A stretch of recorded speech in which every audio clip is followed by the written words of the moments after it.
കൂടുതൽ പണം ഈടാക്കിയത് ചോദ്യം ചെയ്തതിന് ഓട്ടോ ഡ്രൈവറിൽ നിന്ന് ഭീഷണി. സവിതായ കുഞ്ഞലിയുടെ പരാതിയിൽ ഇടപെട്ട് മനുഷ്യാവകാശ കമ്മീഷൻ. അത് മിക്കതേ സാധാരണ ഓട്ടോറിക്ഷക്കാരിലല്ല സാധാരണക്കാരൊക്കെ കയറാറ്.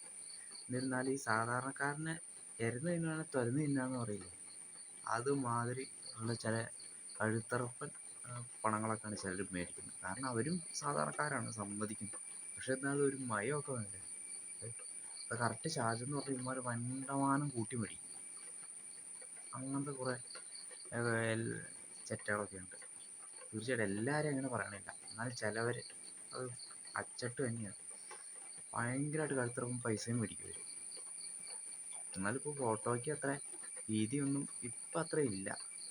കാരണം ഇപ്പം എല്ലാവരും വണ്ടിയുണ്ട്. ഇപ്പം ഒരു സൈസ് ഇന്ന ഒരു 10 ഇപ്പം ഞങ്ങളാണ് മോറ്റുപുഴയിലാണ്. മോറ്റുപുഴ കഴിഞ്ഞിട്ട് PO തൊട്ട് കച്ചേരിത്താഴം വരെ പോയാൽ 10 രൂപ, ബസ്സിന് 10 രൂപയായി.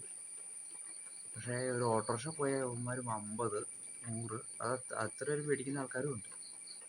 അതുപോലെ തന്നെയാണ് ചില ഓട്ടോറിക്ഷക്കാർ ഭയങ്കര ഫീസ് മേടിക്കുന്ന ആൾക്കാരും ഉണ്ട്. കാരണം അവരും ജീവിക്കാനാണ് സമ്മതിക്കുന്നത്. പക്ഷേ എന്നിരുന്നാൽ ഇത്രയും കഴുത്തിറപ്പം മേടിക്കുന്ന ചില ആൾക്ക് അതൊരു രീതി തന്നെയാണ്. എത്ര ആൾക്കാർക്ക് ഒരു നടപടി എടുക്കണം.